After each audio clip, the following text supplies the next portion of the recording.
Bismillahirrahmanirrahim. Assalamualaikum warahmatullahi wabarakatuh.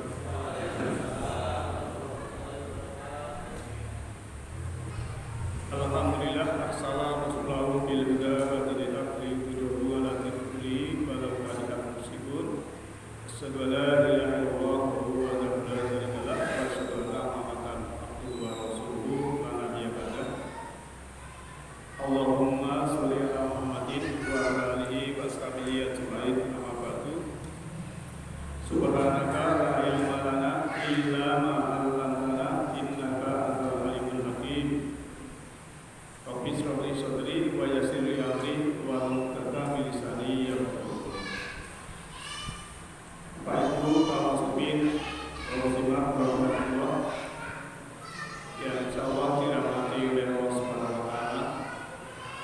Marilah kita senantiasa bersyukur bahwa pada malam hari ini kita masih diberi kesempatan, kesehatan, kenyamanan, kedamaian, kenyamanan, dan yang terpenting adalah keislaman dan keimanan. Dan semua itu pemberian Allah karena Allah Maha Pengasih lagi Maha Penyayang. Kaum muslimin yang berbahagia, untuk pada malam hari ini saya akan menyampaikan topik yang berhubungan dengan Al-Quran, karena bulan Ramadan tidak lepas dari Al-Quran. Wa nunazzilu minal Qur'ani ma huwa syifaa'un wa rahmatun lil mu'minin. Dan kami menurunkan Al-Quran, dan kami menurunkan Al-Quran, dia Allah menurunkan Al-Quran untuk apa? Untuk sifat, untuk obat. Bukan berarti tulisan Al-Quran dibakar terus saune dikone banyu terus dumpe obat, itu boten. Jadi Al-Quran selaku obat itu adalah kalau difahami, dimengerti, kemudian dilakukan, itu namanya menjadi obat. Sebab Al-Quran itu, dalam Al-Quran disebutkan yang pertama adalah Quran Majid, yaitu Quran yang berada di Lauh Mahfuz, Quran Majid. Yang kedua adalah Quran Karim, yang dengan baca teks di Mus'haf Utsmani itu namanya Quran Karim. Yang ketiga adalah Quran Hakim. Quran sudah menjadi hukum dalam pribadi maupun dalam rumah tangga.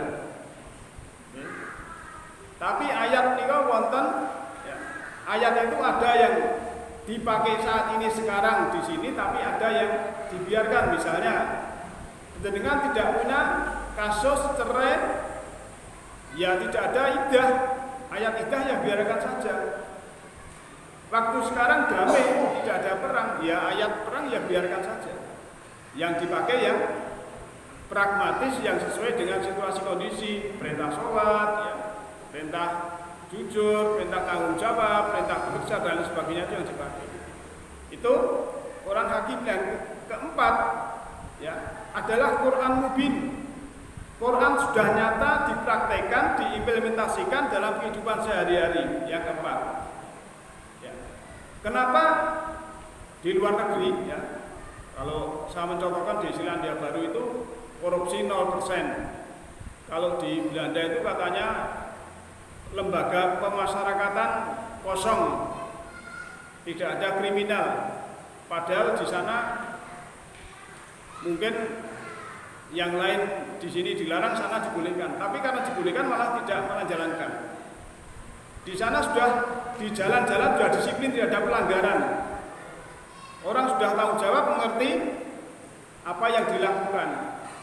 Ini sudah melaksanakan Quran Mubin.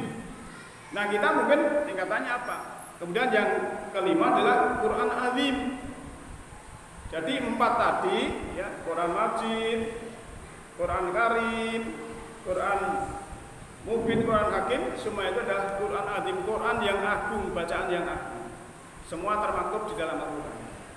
Dan isi dari Al-Quran itu ada tingkatan.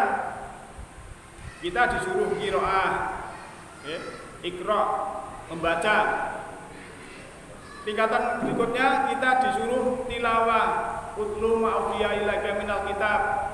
Kalau tadi perintahnya dalam surat ayat Wahyu pertama, yang kedua perintahnya tilawah dalam surat Al-Ankabut ayat 45. Yang ketiga tingkatannya suruh tadabbur, ya, untuk mempelajari, mengeksplorasi supaya pemahaman itu lebih dalam. Jadi ada 3 tingkatan. Kalau bahasa akademik, ya, kalau yang kuliah itu ada tingkatan translasi, ya, Quran dibaca diterjemahkan translasi. Yang kedua tingkatan interpretasi, sudah sudah memberikan analisa, sudah memberikan pemahaman. Dan yang ketiga adalah ekstrapolasi. Ekstrapolasi itu sudah memberikan transformasi kebaikan pada orang lain. Kita tahu ilmunya, kepada orang lain kita transformasi ilmu itu. Orang yang tidak jujur menjadi jujur, yang tidak baik menjadi baik, yang tidak tahu jawab menjadi tahu jawab. Itu namanya seperti itu. Kalau leluhur kita mengatakan seperti kita buah kelapa.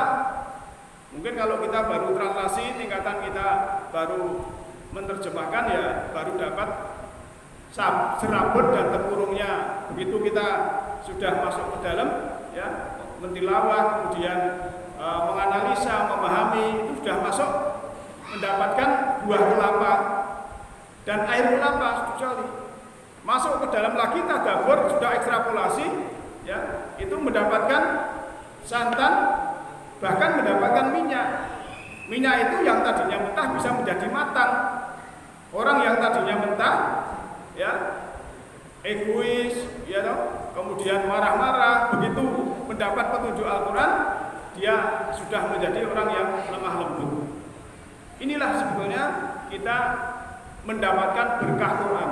Kalau kita mendapatkan berkah Al-Quran, itu sepanjang tahun kita akan menjadi orang yang bisa mendapatkan hidayah dari Allah, bisa selalu lemah lembut, ya, mewarisi sifat-sifat Allah yang kasih sayang.